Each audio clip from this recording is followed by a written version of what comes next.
India ન્યૂઝની ગુજરાતની team Valsad Lok Sabha મત વિસ્તારમાં કપરાડા તાલુકાના બોર્ડર વિલેજમાં પહોંચી છે। જે આ બોર્ડર વિલેજ છે સંઘપ્રદેશ દાદરાનગર અડીને આવેલા ગામો છે। એ મતદારોને મિજાજ જાણવા માટે, મતદારોનો મત જાણવા માટે અમે આ ગામડાઓમાં આવ્યા છે। હાલ અહીંયા આપણે ભાઈ જોડે વાત કરું। ભાઈ, અહીંયા આયુષ્યમાન કાર્ડ છે, પ્રધાનમંત્રી યોજના, એ તમારા સુધી મળી છે કે કેમ? हाँ, अमरा गाम में प्रधानमंत्री आयुष्मान कार्ड टोटली लगभग 99% जेवा थई गया है मधुबन गाम में। अने पहले करता सुविधा सारी से हमणा। पहले अमारे सेलवास जवा पड़तुं हतुं कि कोई पण प्राइवेट हॉस्पिटल में जवा पड़तुं हतुं। अने अत्यारे हवे गाम में पण सब सेंटर पण छे अने सारी रीते प्रधानमंत्री आयुष्मान कार्ड बनी गया। तो अमारे सारी सगवड़ थई। गमे त्या अमे मोटे ऑपरेशन होय कि मोटी कोई बीमारी होय तो अमने सगवड़ सारी थई कि पैसा अमने 5 થી 10 लाख सुधी अमने राहत मळे। ए माटे अमने सारी थई, राहत सारी मळी। આપણી સાથે બીજા ભાઈ પણ છે, એમની સાથે વાત કરીશું। રસ્તાની સમસ્યા જોવા જઈએ તો ગામની અંદર રસ્તાની સમસ્યા કેવી છે? नमस्ते मित्रों, हूँ जमशुभाई बापजीभाई महाला, રહેવાસી मधुबन खोरीपाड़ा। अमारा कपराड़ा थी मधुबन गाम अमारू गाम बहुत खूब ज अंतरियाळ विस्तार में है।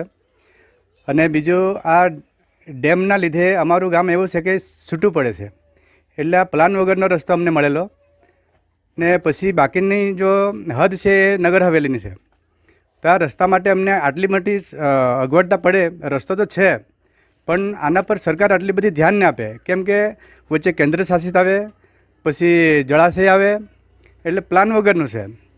रस्तो बनेलो छे पण अत्यारे लगभग 8 થી 10 वर्ष सुधी रस्तो बन्यो पछी आना पर रिपेरिंग पण नहीं थयुं, नाळा पण अमुक धोवाई गया। अने अत्यारे आटलो खराब छे रस्तो। आना परथी अमारे पसार थवुं होय रोजगारी माटे, शिक्षण माटे, आरोग्य माटे, तो एक ज रस्तो अमारो। आटली मोटी तकलीफ छे। रस्ता वगर कहीं આગળનું કંઈ સારું કામ કરવું હોય તો બહુ જ મુશ્કેલી પડે। ત્યારે નવી સરકાર કોઈ પણ બને, શું આશા સરકારને શું કહેશો રસ્તા વિશે? હવે કોઈ પણ સરકાર આવશે વાંધો નહીં, કોઈ પણ આવશે, એ તો અમારા એકલા હાથમાં નથી। પણ કહેવાનો મતલબ કે આવા વિકાસ અંતરિયાળ ગામના વિકાસના કામો થોડાક ધ્યાનથી કરે અને ગરીબ માણસ સુધી આવો લાભ મળવો જોઈએ। કોઈ બી પછી આરોગ્યનું હોય, શિક્ષણનું હોય, પાણીનું હોય, રસ્તાનું હોય, પણ મેન પાયો રસ્તો છે। રસ્તો નહીં હોય તો કઈ રીતે ગામડું ડેવલપ થઈ શકે રસ્તા વગર? આપણી સાથે અન્ય ભાઈ પણ છે, એમની પાસે ભાઈ અહીંયા આગળ તમારે જે ઘરો છે પ્રધાનમંત્રી આવાસ મળ્યા છે કે કેમ?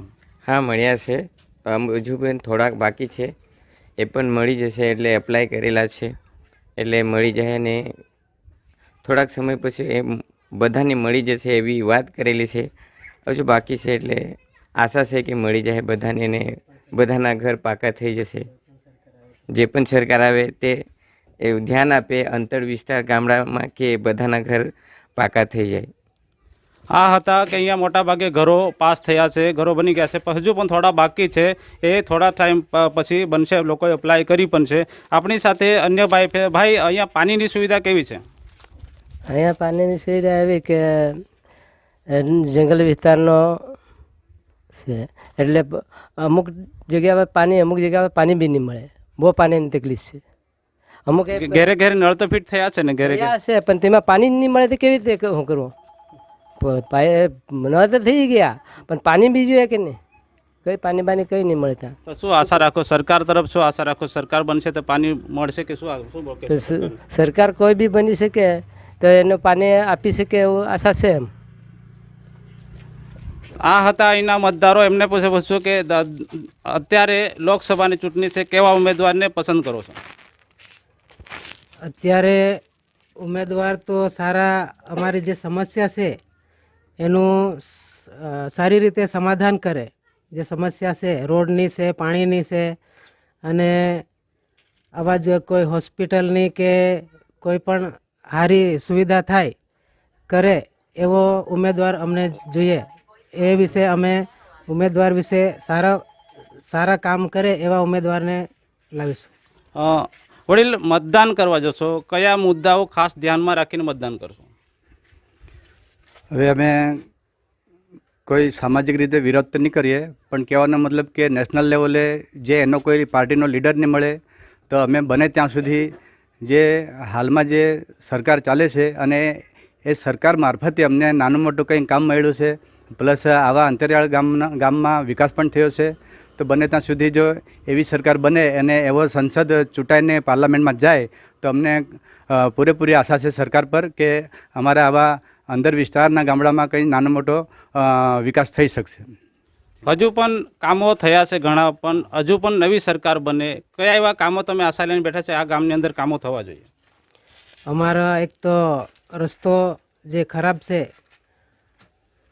જર્જરિત હાલતમાં છે, એની સગવડ થવા જોઈએ, અને જે આવાસો બાકી છે એ બધાને મળવા જોઈએ, અને પાણીની સુવિધા જે બાકી છે, ઘર ઘર નળ તો આપ્યા પણ એમાં પાણી આવતું નથી, એ સુવિધા થાય.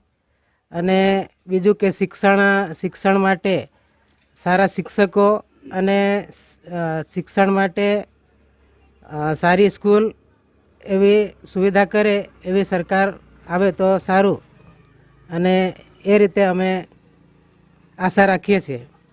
આ હતા બોર્ડર વિલેજના વલસાડ લોકસભા મત વિસ્તારના સેવાડાના માનવીઓ, સેવાડાના મતદારો, એમની આપણે જાણ્યું. અન્ય ગામો પ્રત્યે લોકોના મંતવ્ય જાણીશું. Jagdish Bonge, India News, Kaprada.